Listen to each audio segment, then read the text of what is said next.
Hello मित्रांनो, आज आपण TradeLine.com वरती आपण एखादा ट्रेड कसा ॲनालिसिस करायचा ते पाहूयात. गुगलवरती सर्च करा TradeLine.com, यावरती क्लिक करा.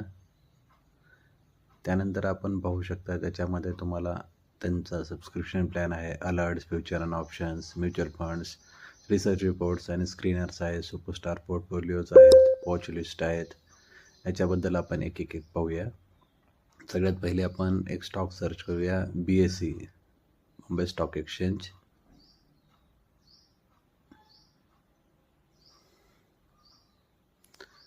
तुम्हाला याच्यामध्ये वेगवेगळे सेक्टर्स दिसतील, त्यामध्ये आपल्याला BSE लिमिटेड पाहायचं आहे. त्या स्टॉकला आपण पाहूया. त्याचा चार्ट्स दिसेल तुम्हाला इथे.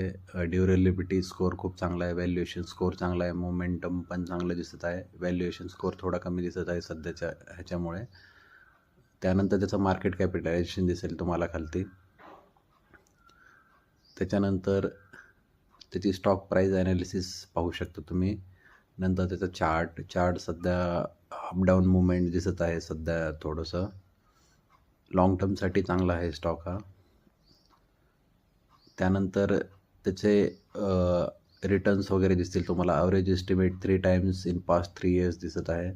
त्यानंतर इथे रिकमेंडेशन बाय केलेलं आहे, 5 लोकांनी दाखवत आहे. त्यानंतर इथे क्वार्टरली रिझल्ट्स दिसतील तुम्हाला ह्या फायनान्शियल इयर्सचे. त्याच्यानंतर त्यांचे मार्च आणि डिसेंबरचे क्वार्टरली रिझल्ट तुम्ही पाहू शकतात की ग्रोथ आहे प्रॉफिटमध्ये खूप चांगले. त्यानंतर खाली त्याचे टेक्निकल ॲनालिसिस दिसतील तुम्हाला. डिलिव्हरी अँड व्हॉल्यूम किती झाली आहे कालच्या डेटमध्ये.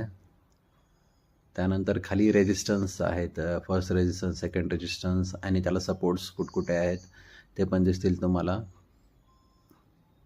त्यानंतर तुम्ही खाली त्याचे होल्डिंग्स पॅटर्न पाहू शकता. ओनरशिपमध्ये कोण आहेत ते, किती % कोणाची ओनरशिप आहे हे पण तुम्हाला पाहायला भेटेल इथे. त्यानंतर खाली तुम्ही त्याची हिस्टॉरिकल FI होल्डिंग वगैरे किती, FI होल्डिंगची वाढ झालेली आहे मार्चमध्ये आणि म्युच्युअल फंडची पण.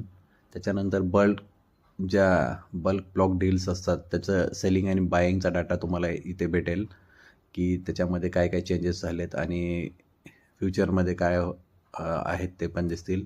त्यानंतर इथे तुम्हाला बोनस, स्प्लिट या डिव्हिडंडची माहिती भेटेल.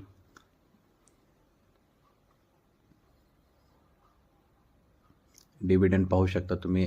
18 रुपयाचा मेमध्ये 14 तारखेला आणि स्पेशल डिव्हिडंड 5 रुपयाचा भेटलेला आहे. अशा प्रकारे 23 रुपयाचा डिव्हिडंड